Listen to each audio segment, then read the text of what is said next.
एक जंगल में पिंकू चिड़िया रह रही होती है। पिंकू चिड़िया जो कि बहुत मेहनती होती है, वो मामूल के मुताबिक खाना बनाकर बेच देती है और उसने एक बहुत प्यारा सुंदर सा घर बनाया होता है।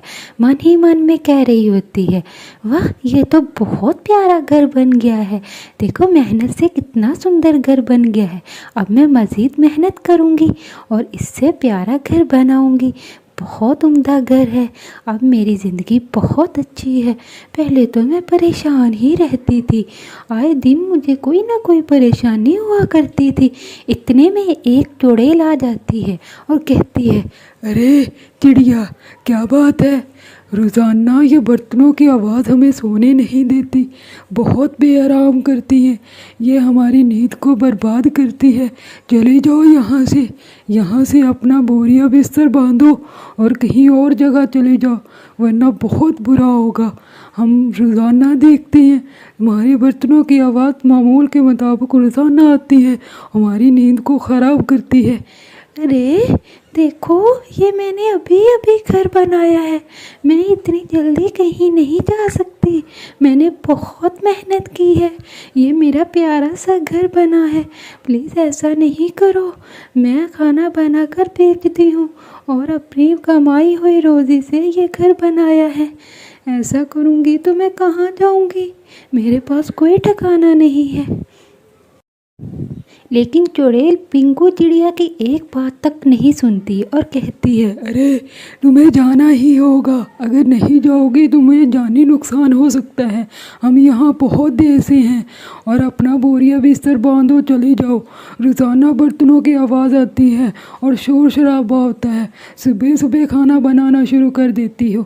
ये कहकर चुड़ैल वहाँ से चली जाती है। टॉनी चिड़िया पिंकू चिड़िया बहुत परेशान हो जाती है कि खुदारा अब क्या होगा। इतने में जादुई पेड़ बोलता है, अरे जादुई पेड़ हूँ मैं पिंकू चिड़िया, परेशान होने की ज़रूरत नहीं है। देखो तुमने कभी हमें नुकसान नहीं दिया, हमें कभी काटा नहीं, और जितनी भी लकड़ियों की ज़रूरत पड़ती है दूर दूर से लेकर आती हो। अब मैं आपकी बहुत ज़्यादा मदद करूँगा। अरे ये क्या?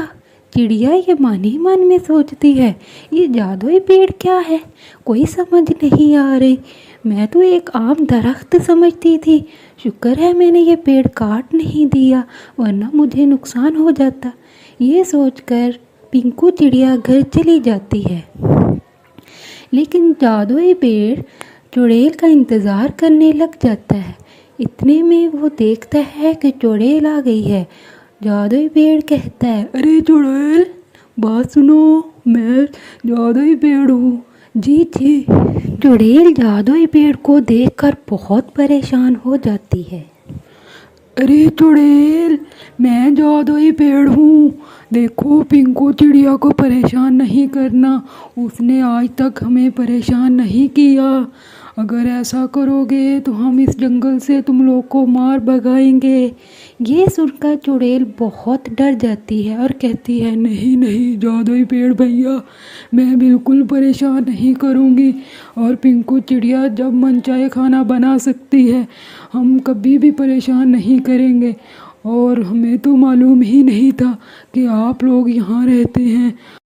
इस जंगल में जितने भी पेड़ हैं सब जादुई पेड़ हैं, अगर हमें कोई परेशान करता है तो हम उसे मार भगाते हैं, इसलिए अब पिंकू चिड़िया को ज़रा भी परेशान नहीं करना है।